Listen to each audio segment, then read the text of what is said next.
Assalamualaikum warahmatullahi wabarakatuh. Selamat datang di Radio Horror Official, tempat di mana kisah-kisah gelap dari balik tabir kehidupan menunggu untuk disingkap. Di sini, setiap malam adalah perjalanan antara nyata dan gaib, antara logika dan iman. Ada makhluk yang tak terlihat malam ini. Kami hadir dengan sebuah kisah, bukan sekadar cerita menyeramkan, tapi juga pengingat bahwa dunia ini bukan hanya milik kita saja.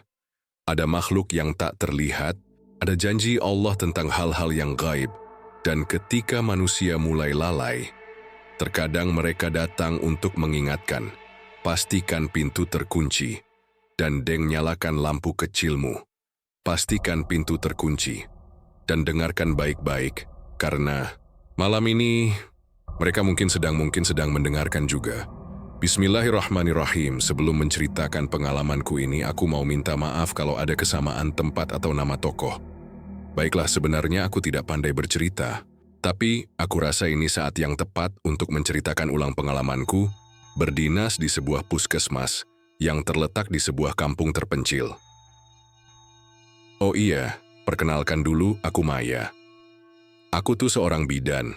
Setelah lulus kuliah, aku sempat kerja di klinik. Sebenarnya klinik itu milik kakak iparku. Kalau kalian pernah ke Balaraja, klinik tempatku bekerja tidak jauh dari pasar Balaraja. Selama 2 tahun aku bekerja di sana. Tahun 2016, pemerintah membuka lowongan CPNS. Aku iseng-iseng ikutan daftar. Sebenarnya aku hanya ingin tahu saja bagaimana tes CPNS itu dan tidak punya harapan tinggi bisa lolos tes. Tapi Tuhan berkata lain. Alhamdulillah aku lolos CPNS lalu ditugaskan ke kampung terpencil. Nama kampungnya Mekarsari. Di sana ada puskesmas yang kekurangan tenaga bidan. Oh iya, bukan kekurangan tapi tidak ada bidannya.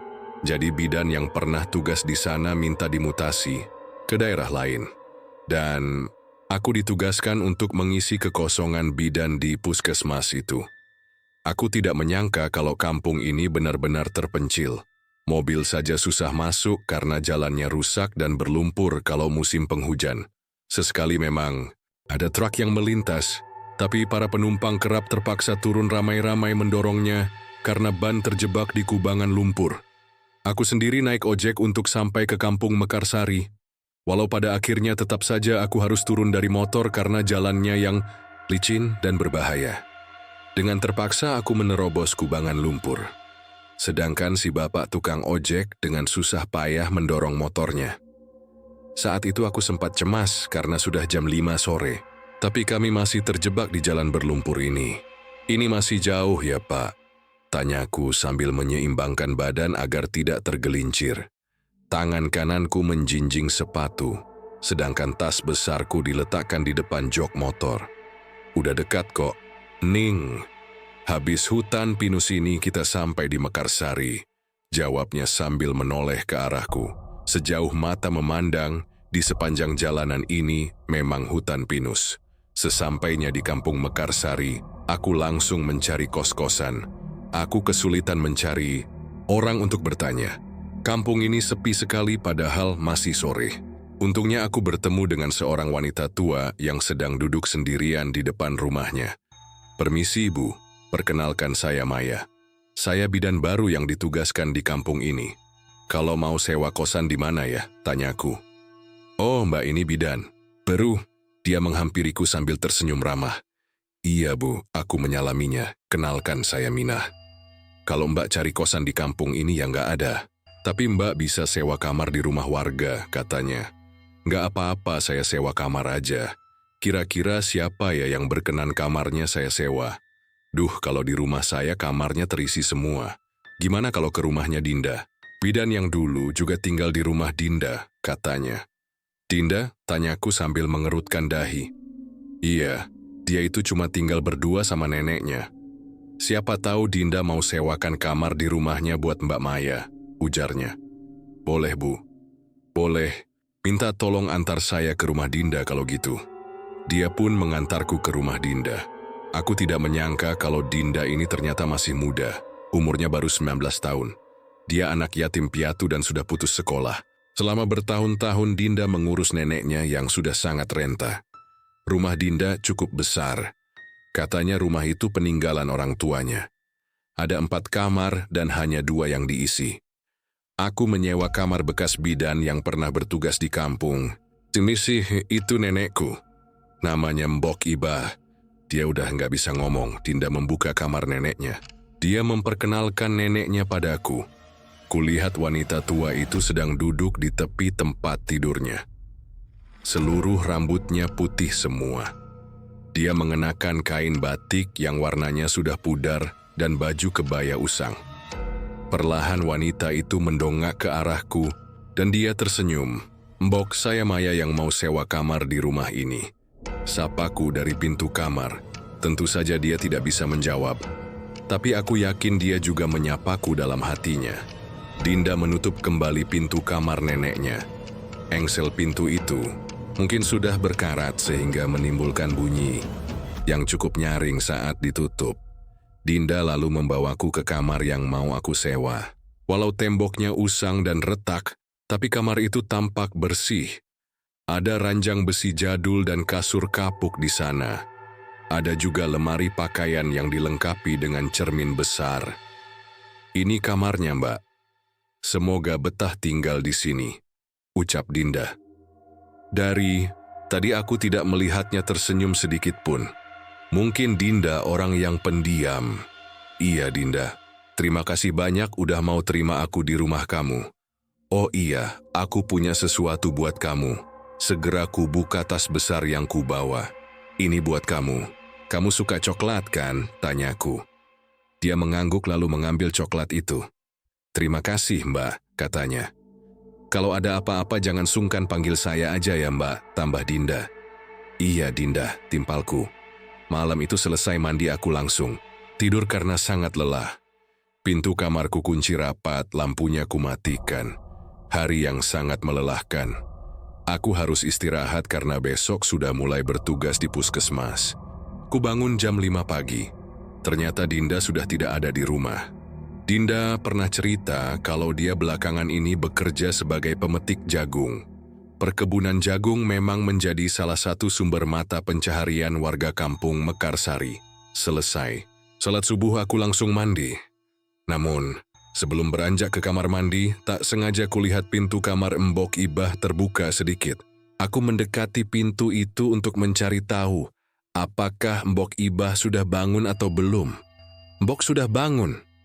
Kudorong pintu kamar itu sedikit, lalu melongokkan kepala. Mbok Ibah ternyata sudah bangun. Dia duduk di tepi tempat tidurnya sambil menunduk. Sudah. Nah sih, jawabnya dengan suara yang serak kering. Oh ya sudah kalau begitu, Mbok. Saya mau mandi dulu ya, kataku sambil tersenyum. Dia tidak menoleh kepadaku dan terus menunduk. Aku pergi ke kamar mandi. Air di kampung ini sangat dingin.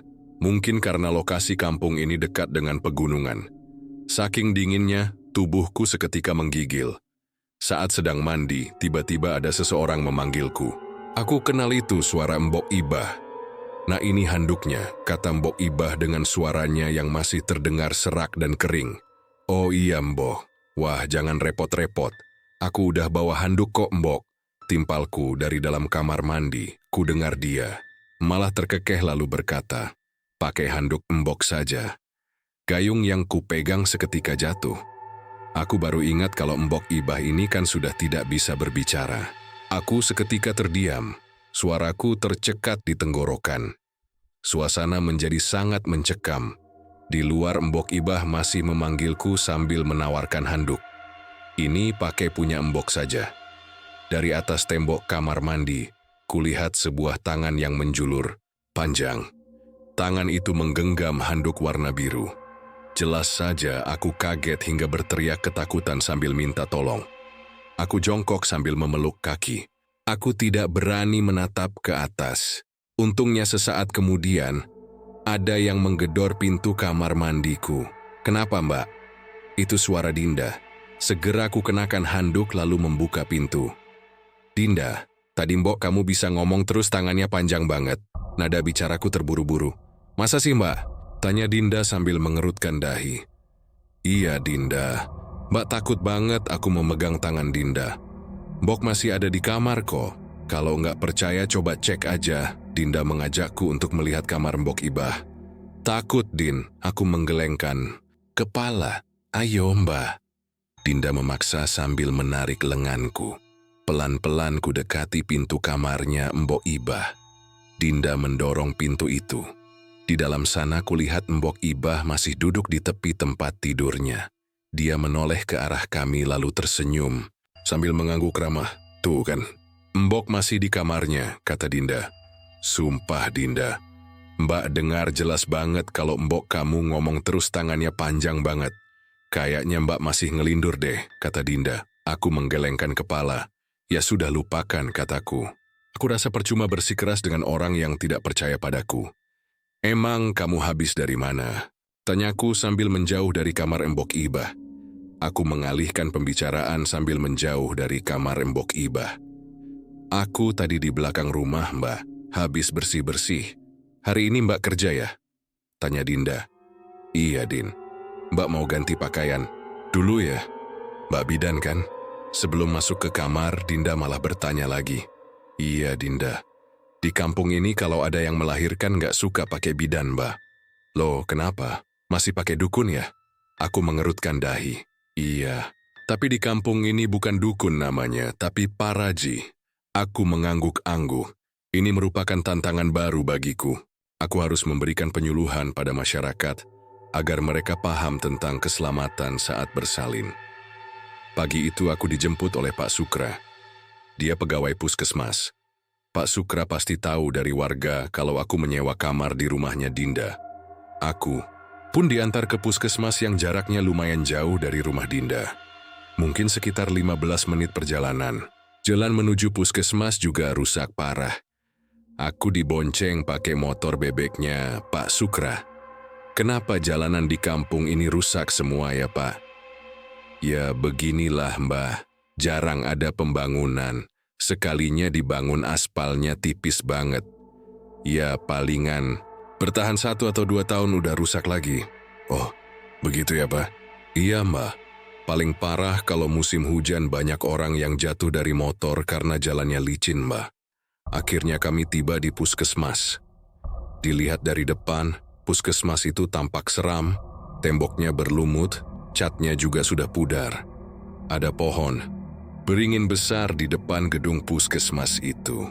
Kita sudah sampai, Mbah. Ini puskesmas Mekarsari, ucap Pak Sukra sambil tersenyum. Pak, itu di belakang puskesmas siapa? Tanyaku sambil menunjuk ke arah wanita yang berdiri di halaman belakang gedung. Wanita itu menatap ke arah kami. Ia mengenakan daster dan tampak seperti sedang hamil tua. Dari tempatku berdiri saat ini, aku masih bisa melihat wujud wanita itu dengan jelas. Mana Mbah? Pak Sukra mencari sosok yang kutunjuk-tunjuk. Itu loh, Pak. Kayaknya dia lagi hamil tua. Aku masih melihat sosok itu. Anehnya Pak Sukra tidak melihatnya. Padahal jelas-jelas wanita itu masih berdiri di halaman belakang puskesmas sambil menatap kami. Siapa wanita itu?